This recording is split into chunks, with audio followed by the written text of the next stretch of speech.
एक दौर में देखोगे सुन्नी है, जनाजे के बाद दुआ मांग रहा है, कुछ अरसे के बाद देखोगे दुआ का इनकार कर रहा है, मिलाद मना रहा है, कुछ अरसे के बाद देखोगे मिलाद नहीं मना रहा। ओ भाई क्या वजह है? तू तो मिलाद वाला था, तू तो 11वीं वाला था, तू तो या रसूल अल्लाह वाला था।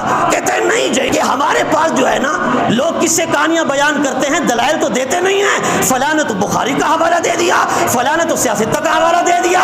मैंने कहा मेरा बोला बाला सुन्नी भाई, अपने किसी सही आलम को सुनेगा तो तुझे हवाला भी मिलेगा।